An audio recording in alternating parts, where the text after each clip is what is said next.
네, 부활하신 예수 그리스도를 영접하여 세례 교인이 된 양고은 청년의 세례를 진심으로 다시 한번 축하를 드립니다. 하나님께서는 어떤 하나님이시냐면요, 영화로우신 하나님이십니다. 그래서 그 영화로우신 하나님께서 자기 자신을 증명하기 위해 십자가에 못 박히고 죽으시고 사흘 만에 부활하셔서 지구상에서 가장 영화로우심을 증명하셨습니다.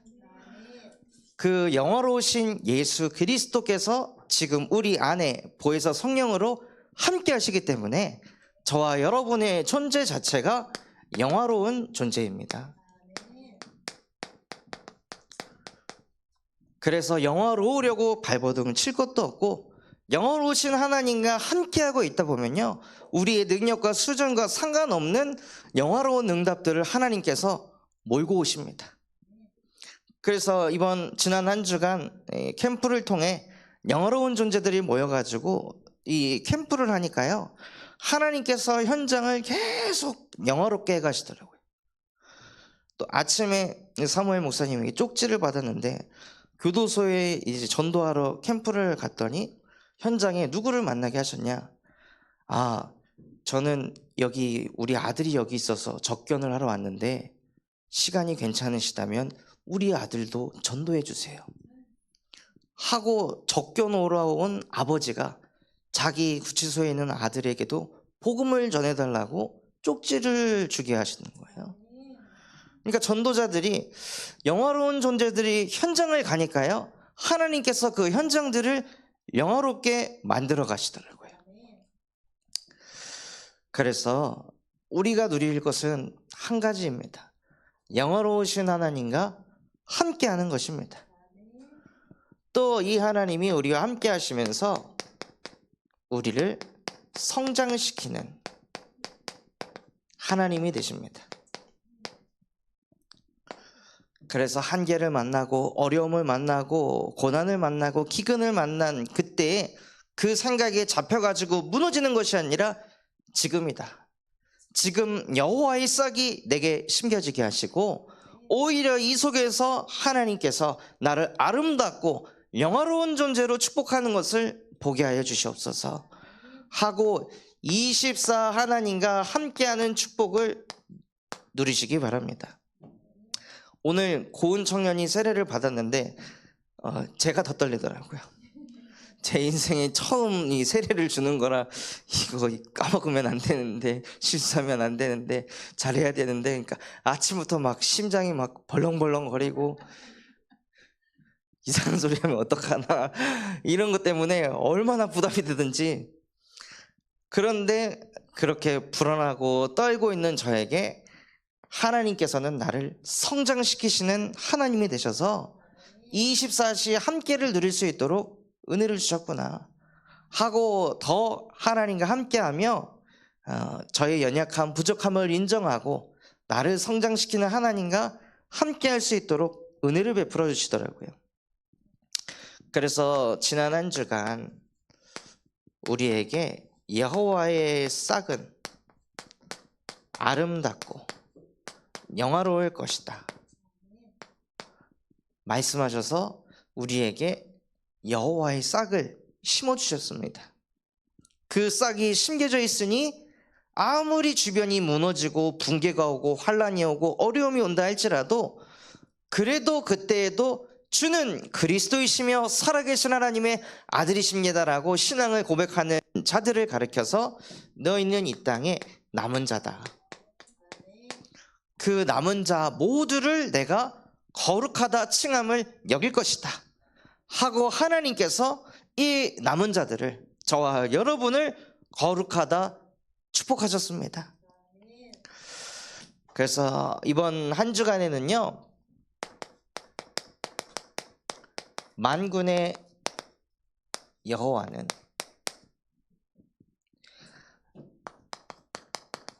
높임을 받으시며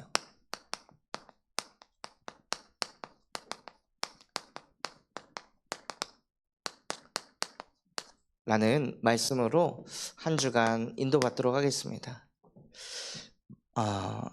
만군의 여호와께서 높임을 받으시는 이유가 무엇이십니까? 오늘은 부활절인데요. 우리가 믿는 하나님은 죽음을 이기신 하나님이십니다. 그래서 우리가 믿는 하나님은 어떤 하나님이시냐? 승리하신 하나님이십니다. 승리하신 하나님께서 우리와 함께 하시기 때문에 우리 또한도 어떤 존재냐? 우리는 승리하는 존재입니다. 하나님의 말씀 한 구절 같이 보겠습니다. 요한일서 5장 4절 말씀입니다.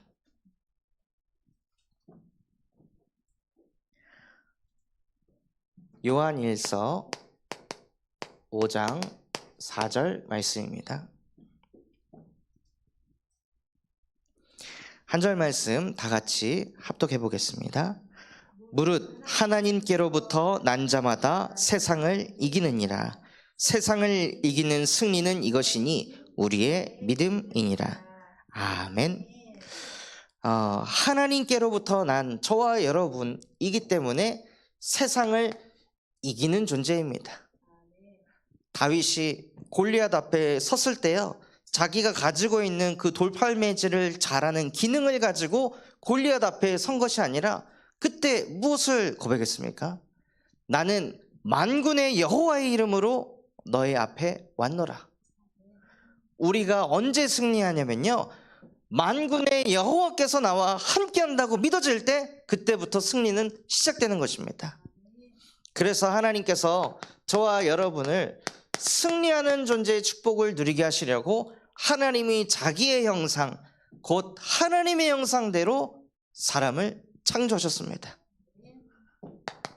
그래서 우리의 존재는 하나님의 형상이며 모든 것을 승리하신 하나님과 함께하는 존재로 창조되었습니다. 그래서 우리가 가는 모든 현장에 무엇을 의지하냐면요, 만군의 여호와께서 나와 함께 하십니다. 이것 의지하고 가시는 인생 되시기 바랍니다. 그때 하나님께서 창세기 1장 28절 말씀처럼 생육하고 번성하고 정복하고 다스리는 축복들을 주셔서 승리하는 인생이 되게 하십니다. 어제 추도 예배를 인도했는데요, 예배를 딱 드리려고 하니까 그 옆에 또 다른 가족 팀이 와가지고 돗자리를 깔고 음식들을 깔기 시작하고 예배를 시작하려고 하는데 거기 옆에서 절을 하기 시작하더라고요. 우리는 예배를 해야 되는데 저기서는 사람이 일렬로 쫙 한 10몇 명 서가지고 엎드려 절을 하니까 정신이 없는 거예요. 크게 찬양을 부르면은 왠지 너네 나가 이렇게 압박을 주는 것 같기도 하고, 너무 작게 하면 또 움츠러드는 것 같기도 하고, 그래서 이걸 어느 톤에 맞춰가지고 찬양을 해야 되나 하고 찬양하고 기도하고 성경 봉독하려고 하는 그 시간이 딱 되니까요, 하나님께서 그 사람들을 빨리빨리 절하게 하셔가지고 다 정리하고 가게 하시더라고요. 그리고 나서 예배만 딱 집중할 수 있게. 그래서 원래는 천방지축인 아이들조차도 그 예배 시간만큼에는 승리하신 하나님께서 역사하셔가지고 모두가 다 예배에 집중할 수 있도록 하나님께서 그 영적인 분위기를 만들어 가시는 거예요. 그걸 보면서 진짜 내가 믿는 하나님은 승리하신 하나님이시구나. 내가 싸우려고 하지 않아도, 이기려고 하지 않아도 이미 모든 것을 이기신 예수 그리스도께서 나와 함께 하시기 때문에 승리는 확정된 것이구나. 그것을 보게 하시는 거예요. 그래서 우리의 인생은 승리하려고, 이기려고 막 날이 서가지고 싸우는 존재가 아니라 이미 승리한 인생입니다. 그것을 믿고 현장으로 나아갈 때 창세기 2장 10절과 같이 가는 곳곳마다 승리를 하니 그의 존재가 복의 근원이 되게 하십니다. 이러한 존재로 하나님이 사람을 창조하셨습니다. 하나님이 저와 여러분을 창조하셨습니다. 그런데 이 승리하는 존재의 축복을 누리질 못하니까 자꾸 인생이 패배하는 인생으로 갑니다. 모든 것을 승리하신 만군의 여호와께서 우리와 함께 하심에도 불구하고 그게 믿어지질 않으니까요. 무엇을 먼저 패배하게 됐냐? 영적인 패배를 하게 되었습니다.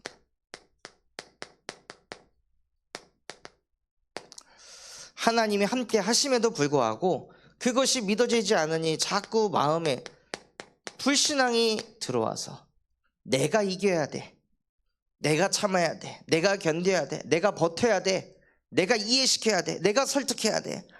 하나님이 하시는 게 아니라 하나님이 나와 함께 하심이 믿어지질 않으니 전부 다 내가 모든 것을 해결해야 된다는 그 생각에 사로잡혀서 사람들이 살아가는 거예요. 그런데 그 시작이 무엇이냐? 하나님의 말씀에 불순종한 영적인 패배에서부터 모든 것이 시작되었습니다. 그 영적으로 패배하게 되니 창세기 3장 10절 말씀처럼 이 아담이 하나님의 말씀에 불순종해서 사단이라는 존재에게 패배를 하고 나니까요, 무슨 패배가 또 이루어지냐? 마음이 자꾸 패배하는 거예요. 이유 없이 그냥 두려움이 생기고 이유 없이 자꾸 불안이 찾아옵니다. 내가 해야 된다고 생각하니까, 내가 이겨야 된다고 생각하니까, 내가 버텨야 된다고 생각하니까 이유 없는 불안과 두려움이 끝도 없이 몰려오는 거예요. 오늘 세례식을 거행하는 이곳에서 또 제가 잘하려고 하니까 두려움이 오고 불안한 마음이 계속 오는 것처럼 우리도 모르게요, 우리가 하는 그 수고도 많은 작은 일들 속에 하나님께서 나와 함께 하심을 누리기보다 내가 그 일을 해야 되고 내가 그 일을 잘하려고 하고 내가 그 일을 해내려고 하니까 마음에 끝도 없는 불안과 두려움이 그냥 계속 몰려오는 거예요. 이유 없이. 왜냐? 인간은 하나님과 함께하도록 창조되었는데 함께를 놓치니까 자연스럽게 두려움과 불안이 찾아오는 것입니다.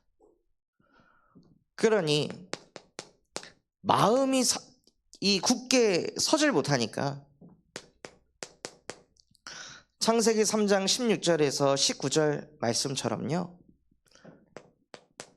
인생이 패배하는 흐름으로 가게 됩니다.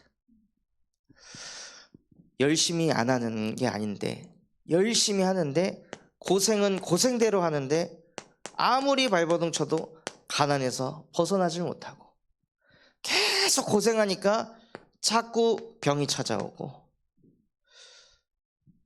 또 계속 고생은 고생대로 하는데 분쟁이 끊임없이 일어납니다.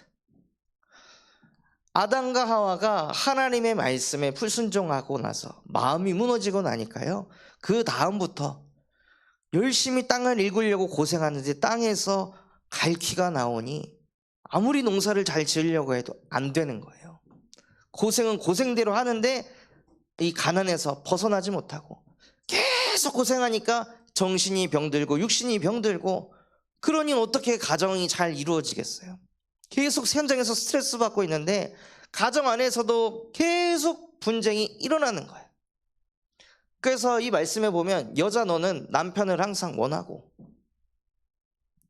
남자 너는 아내의 말을 따르고, 그러니까 그 틀에 다 갇혀가지고요, 계속 그 안에서 끝도 없는 분쟁을 살 수밖에 없도록 하나님 떠나 있으니까요, 계속 패배하는 인생으로 모든 사람이 사로잡혀서 끌려가는 거예요. 그래서 열심히 살아도 인생이 풀리질 않아서 답이 없어서 무너져가는 우리의 인생 속에 하나님께서 부활하신 그리스도를 이 땅에 보내셨습니다.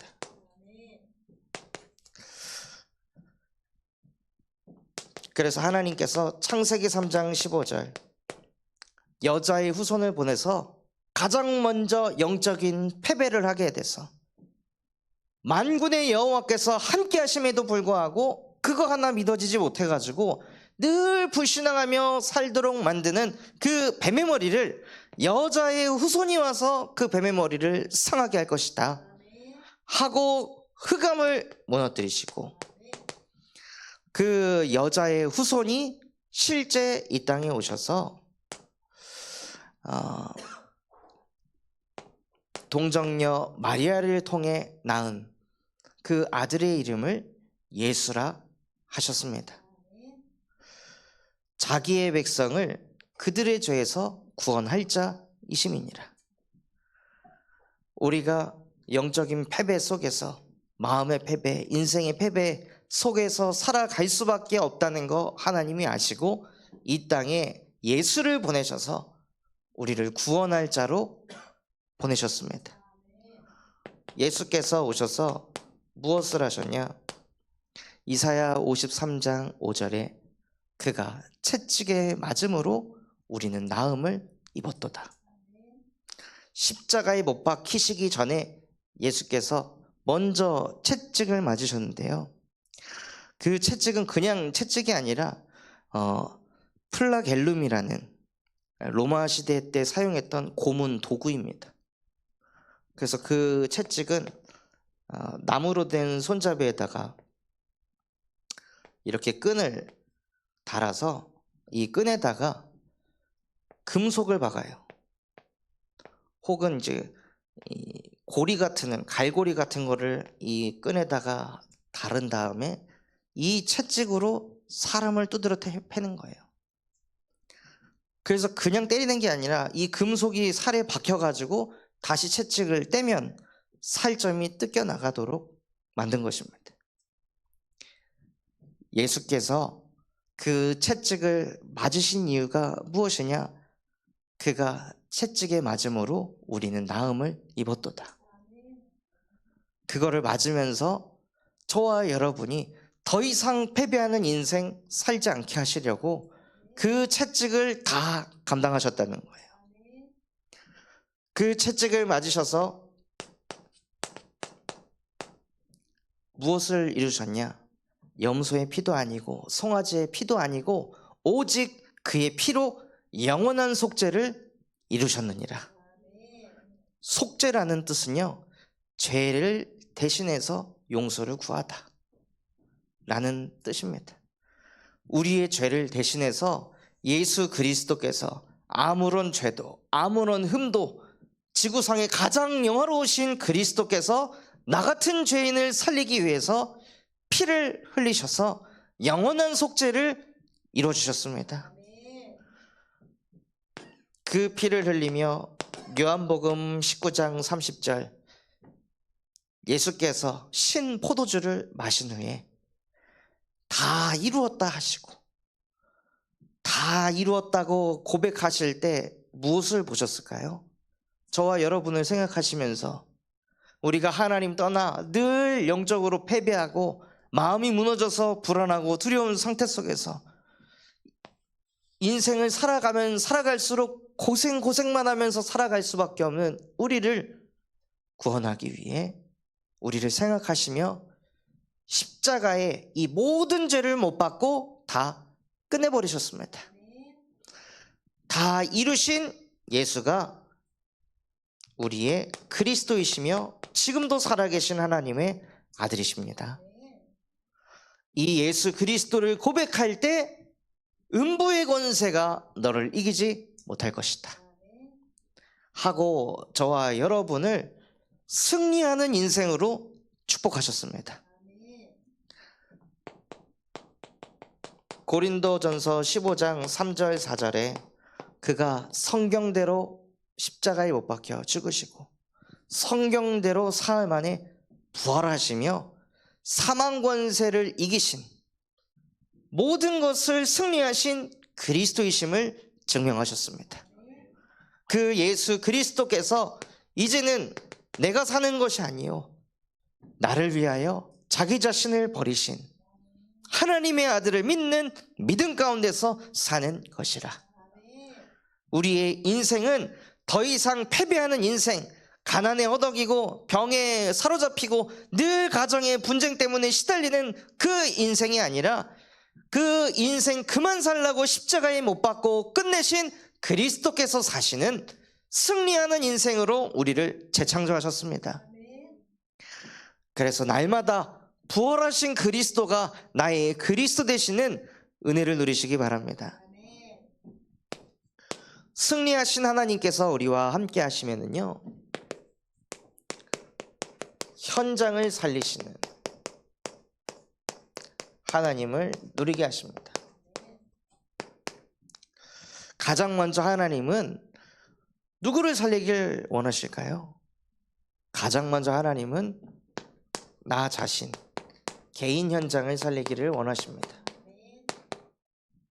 그래서 나 개인을 살리기 위해 저와 여러분에게 무엇이 필요하냐면 언약적 결단이 필요합니다.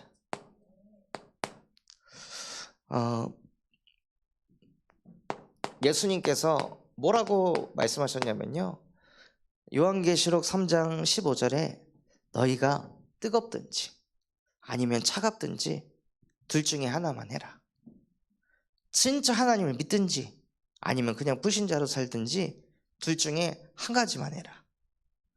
그래서 하나님께서는 정말 저와 여러분이 언약적 결단을 하길 원하십니다. 무슨 결단을 하길 원하시냐? 하나님, 나는 더 이상 패배하는 인생 살지 않겠습니다. 아무리 고생해도 가난하고 병들고 분쟁이 일어나는 그러한 인생 이제 그만 살겠습니다. 이 패배하는 인생 속에서 나를 구원하시고 해방시키신 예수 그리스도를 믿는 믿음으로 살겠습니다 하고 언약적 결단을 하셔서 오직의 축복을 누리시길 바랍니다. 그래서 승리하는 비밀은요, 요한일서 5장 4절에 기록되어 있습니다. 하나님께로부터 난 자들은 세상을 이기느니라. 그런데 이 세상을 이기는 승리하는 비밀이 무엇이냐? 바로 믿음이라 말씀하셨습니다. 우리가 어떤 상황과 현실 속에 있다 할지라도 만군의 여호와께서, 부활하신 그리스도께서 나와 함께 하심을 믿습니다 하고 오직의 축복을 누리시길 바랍니다.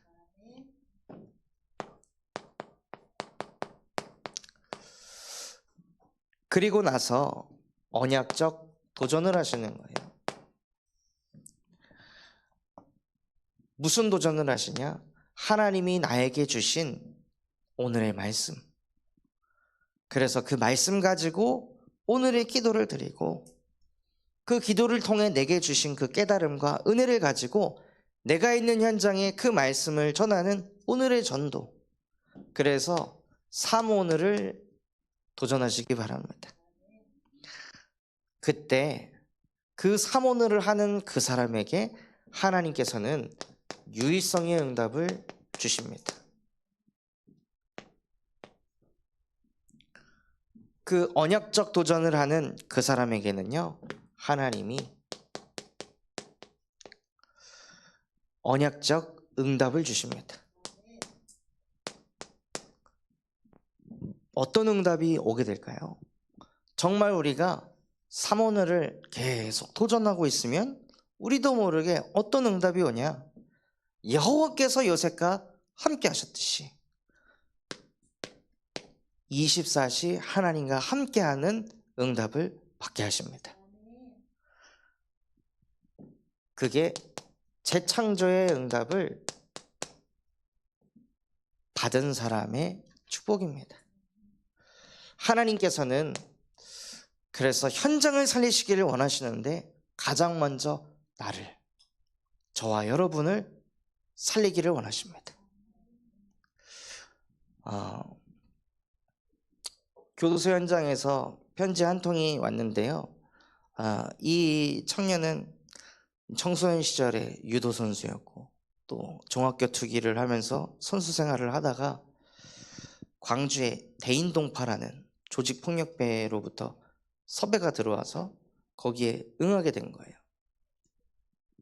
그러다가 타 조직의 사람들을 이제 폭력을 행하다가 지금 군산교도소에 수감되어 있는데, 이 청년에게 부활하신 예수 그리스도의 복음이 들어가니까요, 이 청년의 마음속에 하나님이 은혜를 주셔서 정말 목사님과 만났던 그 15분이 내 인생을 바꾼 날이었고, 출소하게 되면 조직의 생활을 끝내고 목사님처럼 주님을 전하는 사람이 되고 싶습니다.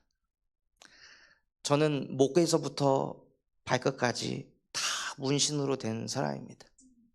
그런데 이런 저도 하나님이 사용해 주실까요? 하고 이런 이제 편지 내용들을 이렇게 받았는데 너무 은혜가 되고 감사하더라고요.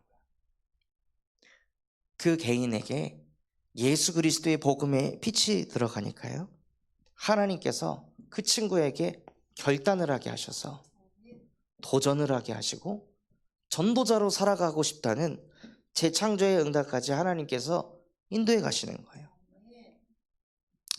그래서 우리 개인 현장이 살아나면 교회 현장을 살리게 하십니다. 교회 현장을 살리기 위해 가장 우리 마음에 담아야 할 것을요, 성도를 소중히 여기는 것입니다. 교회를 나오는 분들은 그리스도를 만나기 위해 나온 분들입니다. 근데 성경에도 그리스도를 만나려 했다는 많은 사람들은 뭔가 아픔이 있고 병이 있는 사람들이 그리스도를 만나러 왔습니다. 그래서 사실 성도분들, 저를 포함해서 하나님 떠나가지고 패배하는 인생 속에서 알 수 없는 상처와 아픔을 가지고 있는 사람들입니다. 그런 것들이 드러났을 때 교회 다니는 사람이 왜 저래? 복음 들었는데도 왜 저래가 아니라, 저렇기 때문에 그리스도를 만났구나. 저렇기 때문에 저분에게 복음이 필요한 거구나. 그래서 내가 더 그리스도를 누릴 수 있도록 기도의 배경이 되어야겠구나 하고 성도 한 사람 한 사람을 소중히 여길 때 교회 현장이 살아나기 시작합니다. 그래서 사도행전 2장 42절 말씀처럼 성도를 소중히 여기기 때문에 하나님이 내게 주신 말씀을 가지고 그들과 교제하는 거예요. 나와 친한 사람들 뿐만이 아니라 나와 친하지 않은 사람들하고도 만나서 교제하고 소통하면서 정말로 성도 한 사람 한 사람이 살아나도록 기도하시며 인도받으시기 바랍니다. 저희가 이번 주에 지난주에 캠프를 했는데요, 캠프 할 때마다 대형마트에서 근무하시는 우리 산업인 분들이 캠프 참석하고 싶은데 매장을 비울 수가 없어서 참석을 못할 것 같습니다 라는 이제 말을 들으면 제 마음에 항상 이제 불편했었거든요.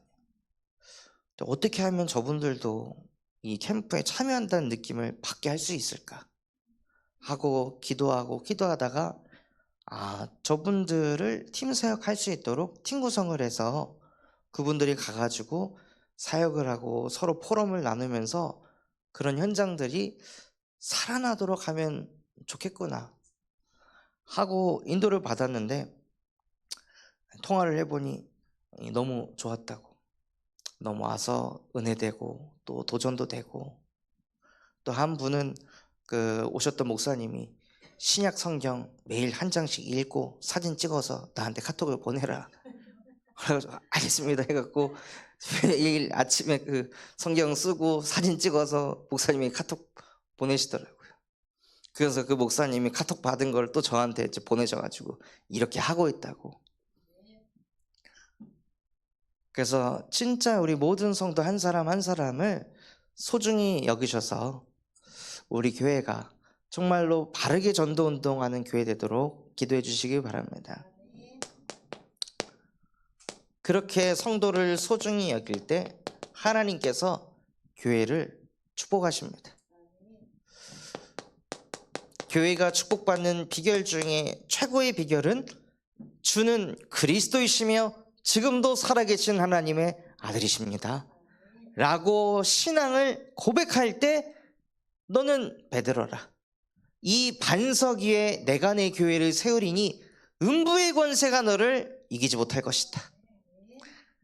무너지지 않아야 교회가 지속될 수 있습니다.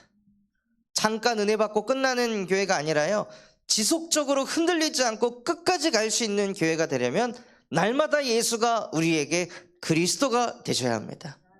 그 축복을 누릴 때 아무리 패배하는 인생인 것 같아도 그 속에서도 예수가 그리스도라고 고백해서 승리하면서 차고 나갈 때 누가 보냐? 후대들이 그것을 보고 있습니다.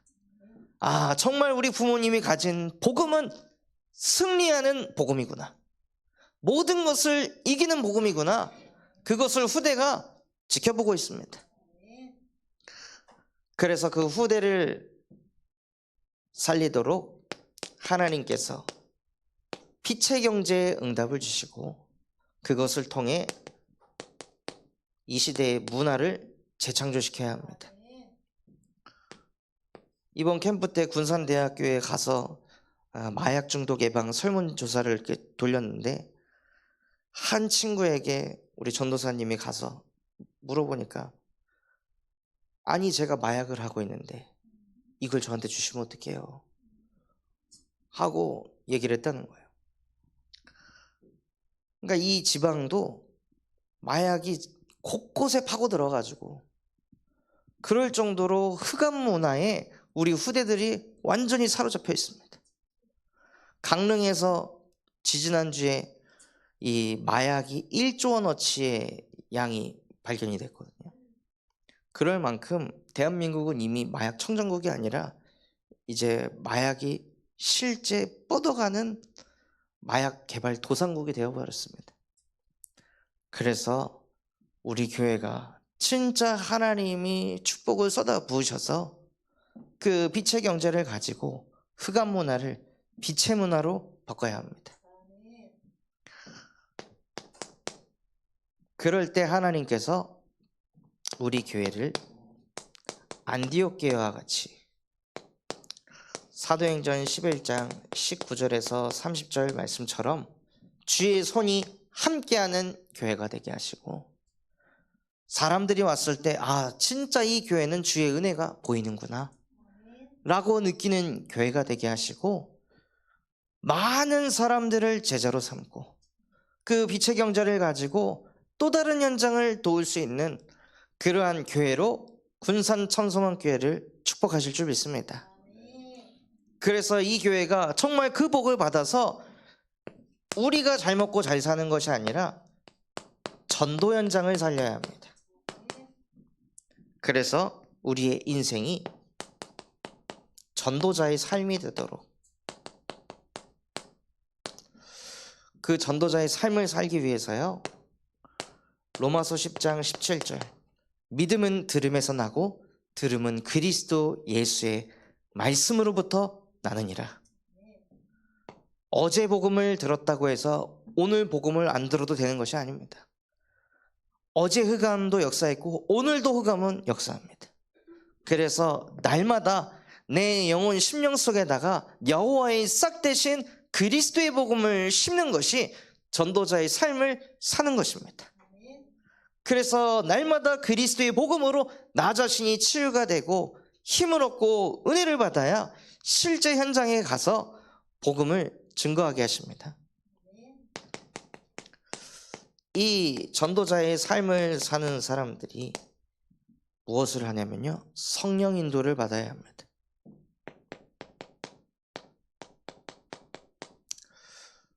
그것을 위해서는 팀 구성의 응답을 받아야 됩니다. 진짜 전도자의 삶을 사는 사람, 그 사람과 현장을 제대로 이해한 사람, 그런 사람들이 연합하여 이 현장을 살리고자 하는 그러한 팀 구성이 되도록, 또 캠프가 끝이 나고 한 목사님께서 이제 명함 하나를 주시면서 이분하고 한번 소통해 보셔라 하고 명함을 받았는데, 이분은 나운동에서 취업 컨설팅을 하는 분이시더라고요. 그래서 이분이 전도운동에 관심 있는 사람이라고. 이제 다른 교회를 다니시는데 아마 마약 중독 동아리 이쪽에 관심이 많을 거고 함께 전도운동 하자 하면 좋아하실 분이십니다 하고 명함을 받아서 기도하다가 전화를 했더니 전화를 기다리고 계셨다 그러더라고요. 그래서 함께 전도운동하고 싶다고. 이번 주 화요일 날 만나서 미팅을 하기로 했습니다. 그래서 그렇게 팀 구성이 딱 되면 저희가 대학 현장에서 사역하고 이 아이들이 졸업을 하고 나서 취업에 대한 방향을 못 잡고 진로에 대한 방향을 못 잡을 때 또 그런 컨설턴트하고 만남을 통해서 아이들을 또 복음으로 또 세워갈 수 있도록 하나님께서 계속 곳곳에 응답들을 열어가시더라고요.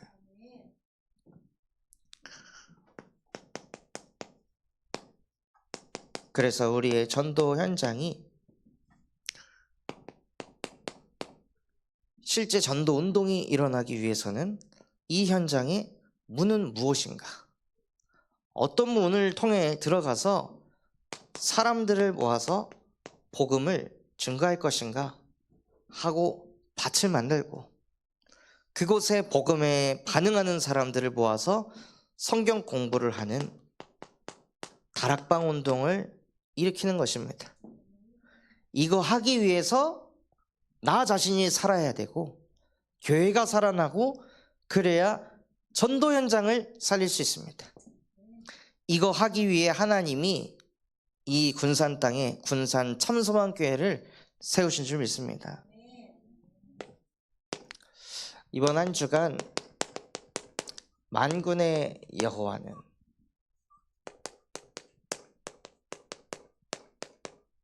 높임을 받으시며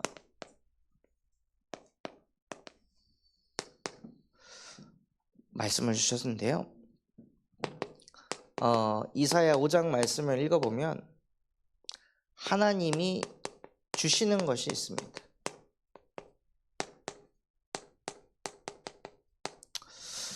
하나님이 무엇을 주셨습니까? 하나님께서 우리에게 포도원을 가꾸라고 심히 기름진 산을 주셨습니다. 즉 하나님께서 우리에게는요 그 포도원을 일구기 위한 가장 좋은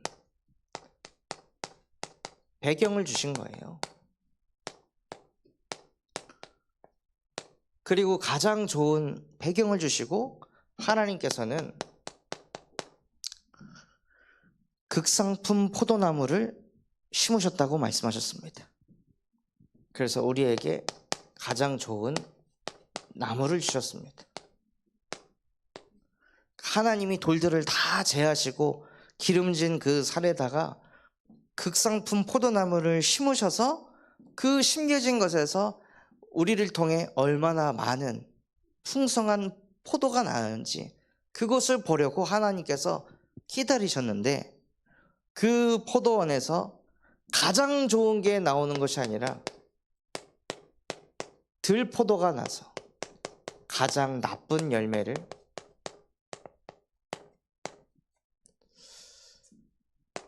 맺는 것을 보고 하나님께서 한탄을 하셨는데요. 이 들포도는요 악취가 나고 사람이 먹을 수 없을 만큼 너무 떫고 그러한 포도라고 해요. 하나님은 이 이스라엘 백성들에게 가장 좋은 배경을 주시고 가장 좋은 나무를 주셨음에도 불구하고 그냥 있는 것만 제대로 했어도 정말 좋은 열매를 얻었을 텐데 오히려 들 포도나무가 세워지는 그런 응답을 받았습니다. 왜 그랬냐면요 이 유다 사람들의 상태를 보면 알 수 있습니다.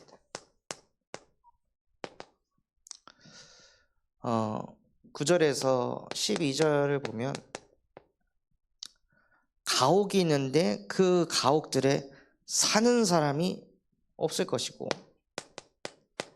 빈 건물들이 점점 늘어나고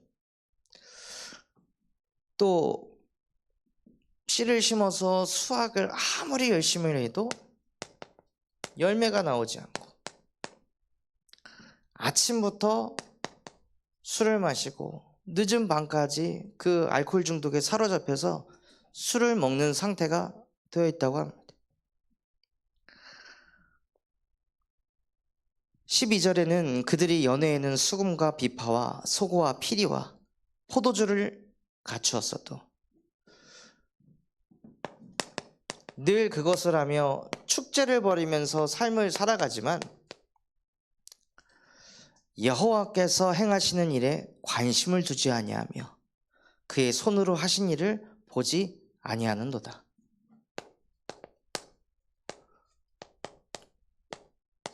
여호와께 관심이 전혀 없는 거예요.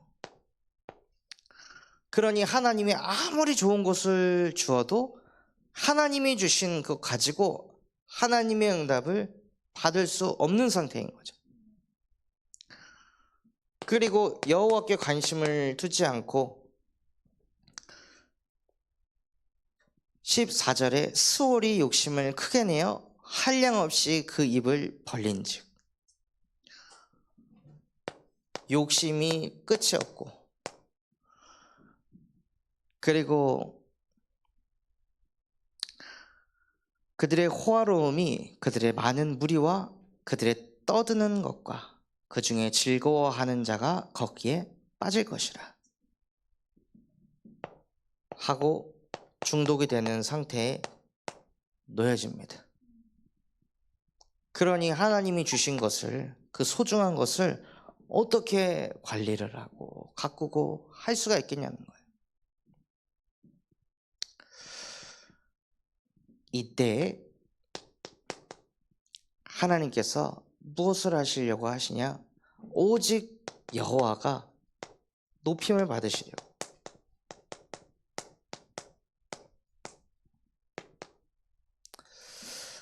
이스라엘 백성들이 너무 부유해지고 문제가 없고 그러다 보니까요, 영적인 것에는 전혀 관심을 두지 않고 늘 육신적인 것에만 관심을 있었던 이 이스라엘 백성에게 오직 여호와께서 높아지심을 나타내시려고 하나님께서 일들을 행하십니다.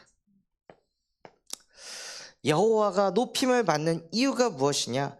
이스라엘 백성들은 정의롭지 않은데 오직 만군의 여호와께서는 정의로우시고, 정의로우신 하나님이시기 때문에 여호와 하나님께서 높임을 받으시며, 또 16절에 그 여호와께서는 공의로우시고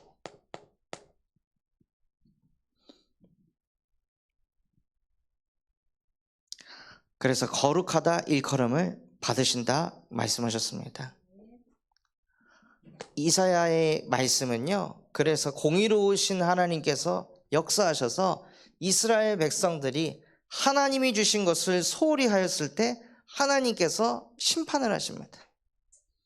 그래서 결국에 나중에는 아수르에게 침략을 당하고 북이스라엘이 멸망을 당하게 됩니다. 그런데 오직 여호와께서 높임을 받으시는 그때가 되면 어린 양들이 풀을 먹게 될 것이다.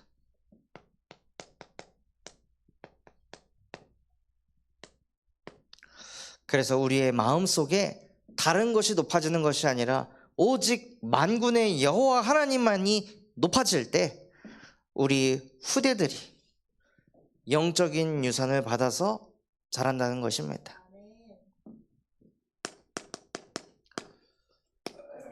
결론으로 오늘은 부활절입니다. 그래서 고린도전서 11장 24절 25절 말씀처럼 이 떡은 나의 몸이니 떡을 먹을 때마다 나를 기념하라. 또 이 포도주는 나의 피니 이 잔을 마실 때마다 나를 기념하라 말씀하셨습니다. 그래서 이번 한 주간 무엇을 먹거나 마실 때마다 부활하신 그리스도를 묵상하시며 그 그리스도가 나와 함께 하심을 누리시는 부활 주간이 되시기 바랍니다. 받은 말씀 붙잡고 합심해서 기도하겠습니다. 하나님 아버지 감사합니다. 오늘 우리에게 말씀 주신 그대로 만군의 여호와가 높임을 받으시는 한 주가 되게 하여 주시옵소서. 그 하나님께서는 승리하신 하나님이십니다. 그 하나님이 우리와 함께 하시기에 우리 또한도 더 이상 패배하는 인생이 아닌 승리하는 존재로 살아가는 한 주가 되게 하여 주시옵소서. 패배할 수밖에 없었던 그 영적인 패배, 마음적, 인생적인 그 모든 패배의식을 예수 그리스도께서 십자가에 못 박고 다 끝내셨습니다. 모든 것을 끝내신 부활하신 그리스도께서 이번 한 주간 우리와 함께하사 현장을 살리는 그 축복을 누릴 수 있도록 은혜를 베풀어 주시옵소서.